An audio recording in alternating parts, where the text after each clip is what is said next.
నమస్కారం కృష్ణారావు గారు. ఐవీఆర్ టాక్స్కి పునఃస్వాగతం. నాకు జ్ఞానం వచ్చినప్పటి నుంచి ఫస్ట్గా హర్షించదగిన విషయం ఏంటంటే, మొన్న తమిళనాడులో విజయం తీసుకున్నటువంటి నిర్ణయం చాలా హర్షించదగిన విషయం.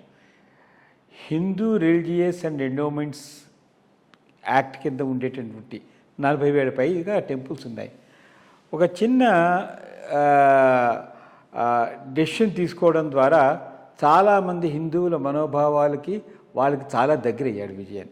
ఏమిటంటే అతను చెప్పింది, ఈ టెంపుల్ ఫండ్స్ని అదర్ దాన్ టెంపుల్ రిక్వైర్మెంట్స్ అంటే కాలేజెస్కి కానీ, రోడ్స్కి కానీ, గవర్నమెంట్ విషయకి కానీ వేటికి వాడడానికి వీల్లేదు.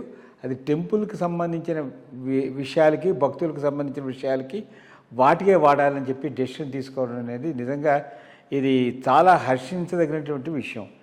మరి అక్కడ అంటే దీని మీద సుప్రీంకోర్టు కేసెస్ ఉన్నాయి, అంత ప్రో టెంపుల్ దీంట్లోనే ఉన్నా చాలా మటుకు ఇంప్లిమెంటేషన్ జరగట్లా. ఆంధ్రప్రదేశ్లో కూడా అదే పరిస్థితి. ఆంధ్రప్రదేశ్ కానీ తెలంగాణలో కానీ ఎప్పుడైతే ప్రభుత్వ అజమాయిషీలో ఈ Hindu religious and endowments act కింద ఇవి ఉన్నాయో వీటన్నిటిని దారి పక్కకి తప్పించడము, మిగిలిన వాటికి ఉపయోగించడం, దుర్వినియోగం అనేది అయితే డెఫినెట్గా అవుతుంది. సో విజయ తీసుకున్న డెసిషన్ మీద మీ యొక్క స్పందన ఏమిటి? అది కూడా మన ఆంధ్రప్రదేశ్, తెలంగాణ రాష్ట్రాల్లో కూడా డెసిషన్ తీసుకుంటే ఎలా ఉంటుందనే దాని మీద చిన్న స్పందన. మన వాడికన్నా పరాయవాడే మేలు అన్నట్టు ఉంది.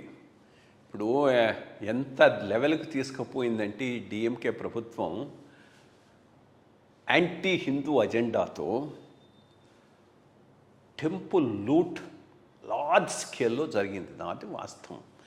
ఇంకా మిగిలిన రాష్ట్రాల్లో జరగలేదని కాదు, అన్నింటినీ మించిపోయి. ఎందుకంటే మేము హిందువులమే కాము, హిందూ ధర్మానికి మేము ఇది లేదని హిందువులుగా ఉంటూ, హిందువులుగా చెప్పుకుంటూ హిందువులకు చేసినటువంటి అన్యాయం, నాశనం డిఎంకే పరిపాలనలో జరిగినంత దానికన్నా ఎక్కువగా ఇంకెక్కడ జరగలేదు. ఆంధ్రాలో ఏమి తక్కువ కాదు, బట్ రిలేటివ్గా బెటర్. అంతేగాని ఆంధ్రాలో కూడా తెలుగుదేశం ప్రభుత్వం వచ్చినప్పటి నుంచి ఈ ఒక విధానపరంగా హిందూ దేవాలయాల మీద దాడి జరిగింది ఆంధ్రప్రదేశ్లో కూడా. అది వాళ్ళు ఒక చల్లాకొండయ్య కమిషన్ రిపోర్టు, దాని ద్వారా మొత్తం ఆలయ వ్యవస్థను ఇక్కడ నాశనం చేశారు. బట్ ఏది కూడా డిఎంకేతో పోల్చుకుంటే అన్కంపేరబుల్, తక్కువ లెవెల్లోనే జరిగింది. ఆ రకంలో టెంపుల్ వ్యవస్థ మీద, దేవాలయ వ్యవస్థ మీద జరిగినటువంటి దాడి పరమతం వాడెవడు కూడా చేసుంటాడు. దాంతో ఏమైపోయింది, పరమతం వాడైన విజయే డిఎంకే కన్నా నయం అనిపిస్తున్నాడు.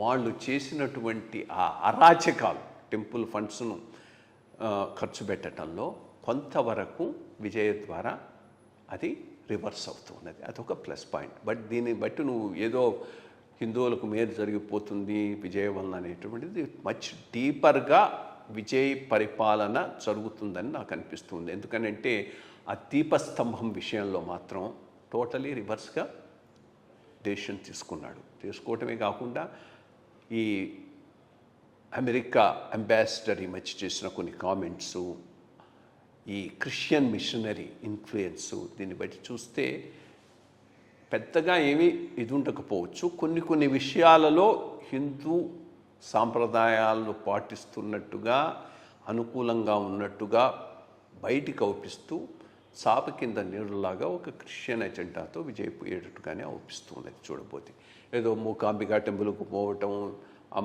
ఆయన తల్లి తిరుమల టెంపుల్కు రావటం, ఇదంతా ఒక ప్రజెంట్ చేస్తూ డీపర్ ఇది మాత్రం ఉన్నట్టున్నది. బట్ ఏదైనా ఒకటి ఏంటంటే ముసుగు తొలగింది. డిఎంకే ప్రభుత్వంలో పెద్ద ఇష్యూ ఏంటంటే ఒక ముసుగు వేసుకొని హిందువులుగానే చెప్పుకుంటూ హిందూ దేవాలయాల దోపిడీ లార్జ్ స్కేల్లో చేశారు. ఇప్పుడు అది లేదు. అట్లీస్ట్ ఇది ట్రాన్స్పరెంట్గా ఉంది. కొంతవరకు టెంపుల్ విషయాల్లో మాత్రం ఆబ్జెక్టివ్గానే ప్రయత్నిస్తున్నట్టు అవుపిస్తుంది. బట్ ఆంధ్రప్రదేశ్ లాంటి ప్రదేశాల్లో అది కూడా లేదు. టెంపుల్ వ్యవస్థను పూర్తిగా నిర్వీర్యం చేశారు తెలుగుదేశం వచ్చినప్పటి నుంచి. మళ్ళా ఈ ప్రభుత్వంలో కూడా అది పెద్దగా, జగన్ ప్రభుత్వంలో కూడా దాని మీద ఎటువంటి ప్లస్ లేదు. అందుకని ఆంధ్రాలో ఇంకా అనాథలే.